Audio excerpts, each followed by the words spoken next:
We're normal folks. Nothing out of the ordinary, really. We keep to ourselves. My wife Sarah and I both work from home. Evening shift. Which gives us plenty of time to spend with our daughter Teresa. Make sure she's keeping up with her studies. Luckily, everyone is equal on Eden. Today, on the Comic Book Report, we'll be taking a look at Eden from Humanoids. Stick around and check it out.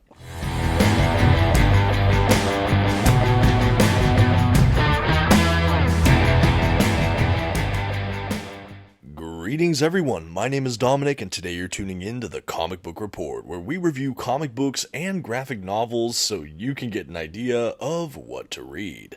And today I'm excited to say we are back in the world of Humanoids, taking a look at this standalone trade paperback that reads like a fantastic science fiction, family-driven graphic novel. And while I must admit I went in completely blind to this title, I'm walking away very satisfied with the journey.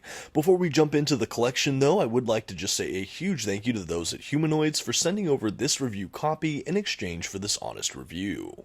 And as always, I would like to shout out the channel's sponsor, Panel Bound Comics. If you're looking to pick up your own comic book collected editions, I always encourage you to check out their website. You can find a link to them in the video description, and if you see anything site-wide you like, you can even use my discount code at checkout, The Comic Book Report, to save $2 off of your order.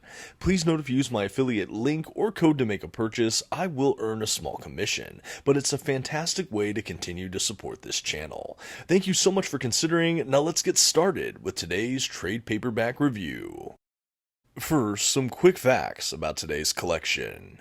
The original work was by Elaine Bismuth and Abel Ferry, with Christopher Sabella writing and Mark Lamming on art. This trade paperback was published by Humanoids in 2024. The volume itself collects Eden. And finally, this standard size trade paperback collection has beautiful glossy print paper stock, a glued binding, and a total of 136 pages. At this time, I'd like to go ahead and issue a general spoiler warning. I will be flipping through the contents of today's collection and commenting on plot points throughout. You've been advised. Okay, and here's our first dedicated look at the front cover for today's trade paperback collection from Humanoids. And right from the jump, it is absolutely a gruesome, evocative image of a starship and what looks like the ejecting dead bodies of the passengers. Yes, it's pretty grim, but it absolutely sells this book. I should say that this cover itself is kind of a big spoiler for this series, but definitely a captivating image to be sure. Now, as we transition to the spine design of this collection, we have the last names of our creators, followed by the title of the work in that stylized font, and at the bottom we do have the Humanoids logo there. Overall, a tremendously sleek spine design in my mind. I love the font we have for Eden. It's futuristic, it's cool looking, and it's all on a field of black, so it really pops on the bookcase. Now on the back cover of today's trade collection, we do have some artwork here of our main family in their city, which I really liked. We also have a little bit of a blurb up top about the collection, creators, things like that. And on the bottom, we have the publisher again, Humanoids, some pricing information, all pretty standard fare for the back cover of a collection. But overall, I like it. I really like the choice of art here. I think between this and the front cover, we certainly get a good indication of what is inside this volume, which I think is really great. Okay, and now as I like to do, I did want to go ahead and show a quick look at this volume's binding. So as I mentioned earlier, this is a glued binding for a trade paperback that is not overly large in my opinion. I think because of that, gutter loss was really not a factor for me much in this collection. I think it laid down quite well, and I think overall the binding held up. Of course, you can take a look for yourself as I flip through the collection and make your own determinations. Okay, and as we make our way into the collection, we are treated to a title page, a publication information page, and then we have the chapter break for Chapter 1. So this book does have chapters. I am unclear if that ever corresponded to issues that were released. I couldn't find any information on individual issues, so perhaps this was always a graphic novel. Someone in the comments, please let me know if I'm mistaken. I would love to get more context on the origin of this work. But at any rate, for today's purposes, we do have a book that is chapter breaked. We don't have covers photos or things like that beyond what we saw here on the front. And we jump right into the story. So what is Eden? As I mentioned at the top of the video, it is a self-contained graphic novel for all intents and purposes. It definitely leans into kind of the dystopian future science fiction genre or subgenre. It follows a family, a husband and wife and a teenage daughter. They live in a world that is rapidly running out of resources. It feels really grim and bleak here in the world. And we're in a world as well where there's a starship that basically spans the skies into a presumably alien world that they've named Eden that is supposed to be kind of the next leg in humanity's journey. Over on that world, it's fresh and lush with resources aplenty. It's not overpopulated. It hasn't been burned down to what Earth has become. And the only way to get there now is for you to sell off most of your belongings to try to be entered in a lottery. So the upper crust elite presumably get the lottery tickets to go with their families to Eden, and they take these big journeys with millions of people, every couple weeks, or, maybe people buy tickets and then the rest are lotteried off. At any rate, they have these journeys, but only the elite or the lucky in the lottery can afford to take these trips to Eden. Our central family in this piece is not so lucky. In fact, they have had to be very scrappy to even survive on this world. In many cases, they will steal or do whatever they need to do to make ends meet.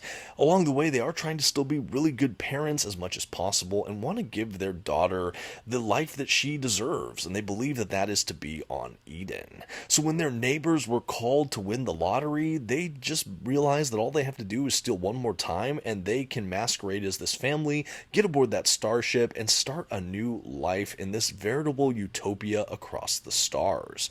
However, things go a little bit amiss on the starship when they wake up from their kind of cryostasis in time to basically avoid being ejected into outer space. This is what I alluded to on the front cover of the Dust Jacket, where we see these people just flying out of a starship into space. Something went wrong and millions of people were killed in a moment. This family survived, and they realized there's two other containment areas of, again, more millions and millions of people on this trip, and they're trying to find what went wrong. Along the way, they are communicating with the people back home, and initially, while it looked like a misunderstanding, we come to find that insidiously enough, this company is basically hired to dispatch millions and millions of people on a bi-weekly basis to kind of help with the overpopulation problem. Everyone is sold the narrative that they are going to this utopian, just safe haven across the stars, but the truth is it does not exist, and people are sacrificing their resources to this company that is ever growing, and these people just get dropped onto the dark side of the moon. They basically get their bodies dropped there. The starship goes around a few times and then returns weeks later to do it all again.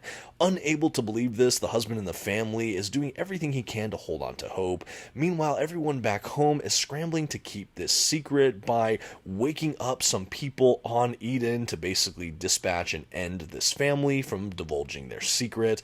Along the way, we have some of these other people wake up and they are turned on the family, basically said, hey, these people killed all those people, you have to stop them. And while the truth is struggling to get out, we have this huge contention and battle between this family, this horribly corrupt company, and all the citizens that have been lied to on the starship. I really like the way the storytellers did this narrative, where we had everything following the central family, but then we also had scenes back on Earth with the officials that kind of oversaw this company and everything they did to try to keep this secret.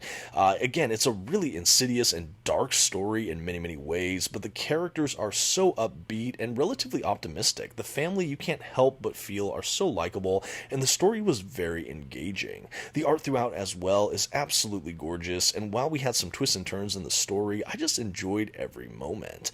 Now, how the story resolves, and again, this is a spoiler-filled review, but again, last chance before we get to the end, everything kind of comes to a head, and ultimately the family confronts the last remaining people that are in resistance, and they basically are able to show evidence that this company is corrupt and that they've been lied to, and everything back home is just going to crap, and everything is a huge massive lie. And ultimately the family decides to commandeer the starship and just keep venturing into space with the remaining crew and civilians to try to find this Eden that never existed, but hopefully they can still find something that works somewhere deep in space. and that's how the story resolves. It ends on this surprisingly pioneering spirit optimism that I just felt was kind of a breath of fresh air in an otherwise relatively bleak tale. And that really does it for Eden as far as the narrative goes. Outside of the story, though, again, going back to the artwork here, I love the attention to detail we get from the artistry here. I just think that all the character models are so rich and unique. I love how they depicted the family and their child kind of coming from them, obviously. I loved the ornate, beautiful detail work in the settings, whether that was aboard the starship or back at home or in deep space or what have you. I just think it was really lush, interesting, and with the science fiction based title, the world building is so essential, and I got so much of that visually, the detail work, everything in the background. It's just a really well done piece of art, and I was never distracted once. I think that the art really worked with the writing to just have a deeply immersive effect, at least on this reader, pointing to myself. As far as comparisons, this work reminded me of certainly the film The Island or things like Elysium. That was another film that there are shades of that, or of those works I see here, kind of the dystopian future where this kind of hopeful utopia is maybe not what it seems or only meant for people that, whatever. I think I've seen this trope played before, and yet this still felt decidedly fresh because these characters felt so nuanced, the world so vibrant and immersive, like I mentioned, and overall it had its own unique twists and turns that added a lot of complexity, and overall, yeah, really fun ride. At the back of the collection, as you saw, we had some character models and some, kind of outlining artwork of the space station, and that really brings the collection to a close. As I mentioned, this is Eden from Humanoids. I had a ton of fun with this, and all that's left to do now is to give this trade paperback a grade. For a truly cinematic in scope graphic novel collection, the Comic Book Report is happy to give Eden from Humanoids a B+. This was a well above average read for me that I just thoroughly enjoyed from the beginning all the way to the well-deserved resolution. In spite of a very bleak set of circumstances, I felt like this story still ended up optimistic in some ways. Like I said, the art was fantastic, and for fans of dystopian future science fiction that had really character grounded, this is definitely high on my recommendation list. But that's just, again, a handful of my thoughts about Eden. I would love to know in the comments, have you read this book or other things from Humanoids that you could recommend? Again, an absolute blast to read and honestly a ton of fun to review. Before we sign off, just a huge thank you again to those at Humanoids for sending over this review copy in exchange for this honest review, and as always, for all of you lovely people for taking this journey right along with me. Until next time, this has been the Comic Book Report. Please don't forget to leave your like, those comments we talked about, and maybe share this video with a friend or two. Thanks everyone, and have a good one.